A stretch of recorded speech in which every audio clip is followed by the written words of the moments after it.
জয় যিশু। প্রথম পাঠ রাজাবলীর দ্বিতীয় গ্রন্থ, 19 অধ্যায়, 9 থেকে 11 পদ, 14 থেকে 21 পদ, 31 থেকে 36 পদ। রাজা হেজেকিয়ার ডাকে সাড়া দিয়ে ভগবান জেরুসালেমকে আসিরিয়ার আক্রমণ থেকে রক্ষা করলেন। আসিরিয়ার রাজা সেন্নাখেরিব জুদার রাজা হেজেকিয়ার কাছে একদল দূত পাঠালেন।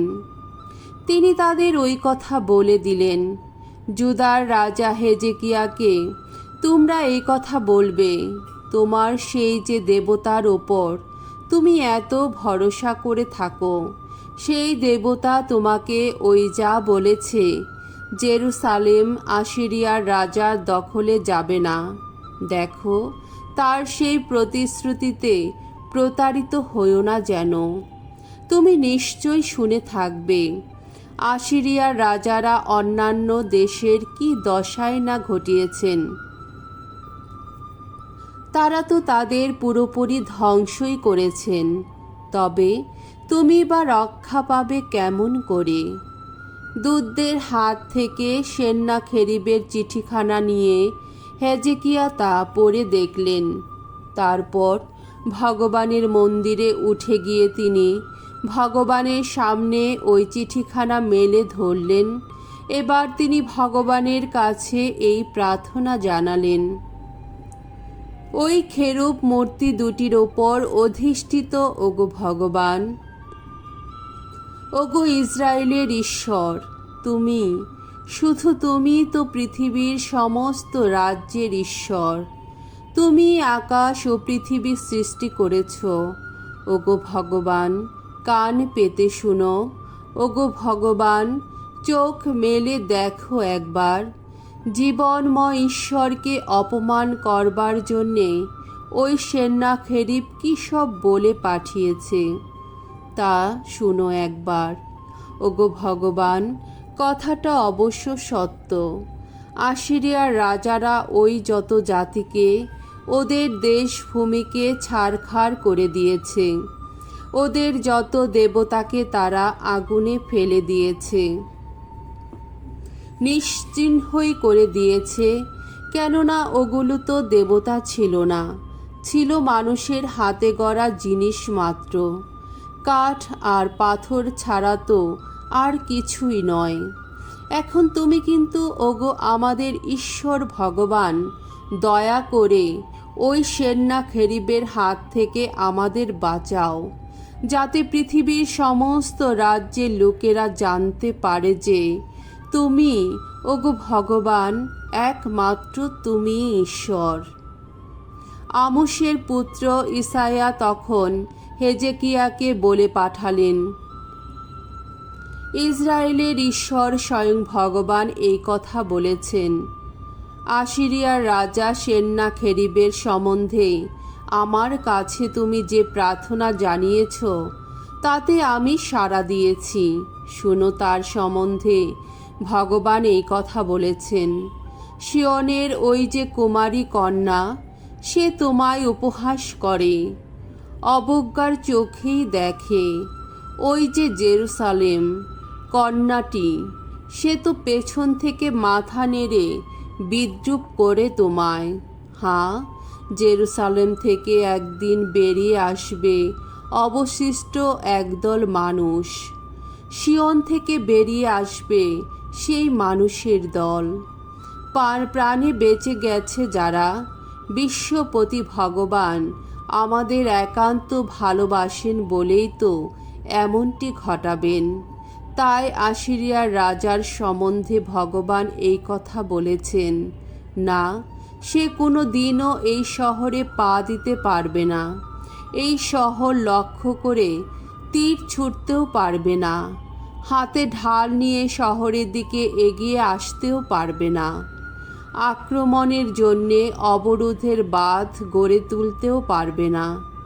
যে পথ দিয়ে সে এসেছে সেই পথ দিয়েই তাকে ফিরে যেতে হবে। না, সে কোনো দিনও এই শহরে পা দিতে পারবে না। একথা ঘোষণা করেছেন স্বয়ং ভগবান। এই শহরটি আগলে রাখব, রক্ষা করব আমি। এইভাবে ধন্য করব আমার আপন নাম, ধন্য করব আমার সেবক দাউদেরই নাম। এরপরে হলো কি, সেই রাতে ভগবানের একজন দূত বেরিয়ে পড়লেন। আশিরিয়ার তাঁবুস্থানটিতে গিয়ে তিনি 1,85,000 সৈন্যকে প্রাণে মারলেন। আশিরিয়ার রাজা সেন্নাখেরিব তাই তাঁবু গুটিয়ে দেশে ফিরে গেলেন।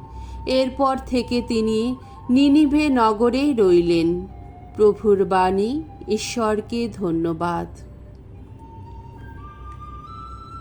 শাম সঙ্গীত 48 অধ্যায়, 1 থেকে 3 পদ, 8 থেকে 10 পদ। ধো, ভগবান সিয়নকে করেছেন অটল নগরী। আমাদের ঈশ্বরের এই নগরীতে ভগবান কত না মহান, কতই না বন্দনীয়। তার এই পবিত্র পর্বত মাথা তুলে জেগে আছে। আহা, কি সুন্দর! এত সারা জগতের আনন্দ নগরী। হ্যাঁ, উত্তর দিগন্তে এই সিয়ন পর্বত, মহিয়ান রাজার এই নগরীটি। ঈশ্বর এখানকার বুরুজে বুরুজে সদাই অধিষ্ঠিত থাকেন। তিনি নিজেই যে নগর দুর্গ, সে কথা স্পষ্টই দেখিয়েছেন তিনি। হে ঈশ্বর, তোমার সে করুণার কথা আজকে স্মরণ করি তোমার এই মন্দিরে দাঁড়িয়ে। যেমন তোমার নাম, তোমার স্তুতিও তেমনি হয় উচ্চারিত।